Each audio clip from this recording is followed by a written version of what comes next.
BMKG mewaspadai potensi gempa besar di 2 zona megatrust Indonesia. Kepala Pusat Gempa Bumi dan Tsunami BMKG, Daryono mengatakan, zona megatrust Mentawai Siberut dan sepanjang batas barat Pulau Sumatera dapat menyebabkan gempa hingga magnitudo 8,9.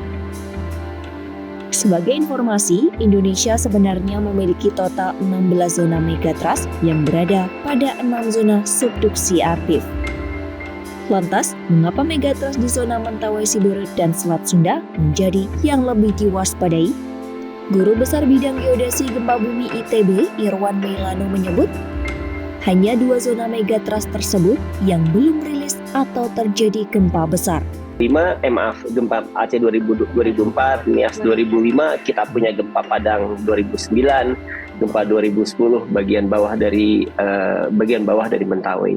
Nah, yang bagian tengah kok enggak gitu. Bagian Mentawai sendiri enggak. Dan itu kemudian menimbulkan banyak diskusi di kalangan ahli dan juga pengambil kebijakan. Kenapa itu kemudian perlu menjadi perhatian? Karena paling tidak dalam catatan sejarah itu tahun 1797 itu pernah terjadi. 1833 itu pernah terjadi. Menurut Irwan, ada 3 kondisi yang bisa digunakan untuk memastikan suatu daerah berpotensi gempa atau tidak.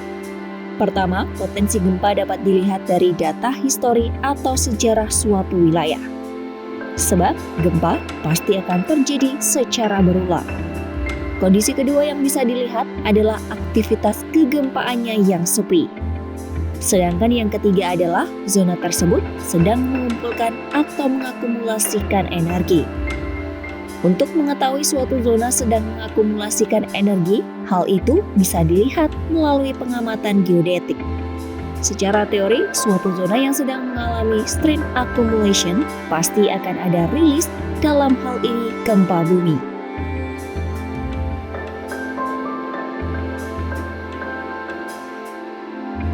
Menurut Irwan, informasi yang menyebut bahwa gempa pada zona megatrust Selat Sunda berpotensi membelah Pulau Jawa, ia memastikan hal itu tak mungkin terjadi.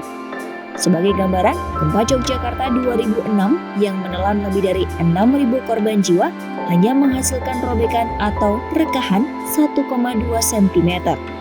Ia menilai robekan terbesar yang pernah dijumpai di Indonesia adalah gempa Palu 2018 yang menghasilkan rekahan 2,5 hingga 5 meter. Menurutnya, adanya informasi hoaks semacam itu akibat dari minimnya literasi kebencanaan di kalangan masyarakat Indonesia.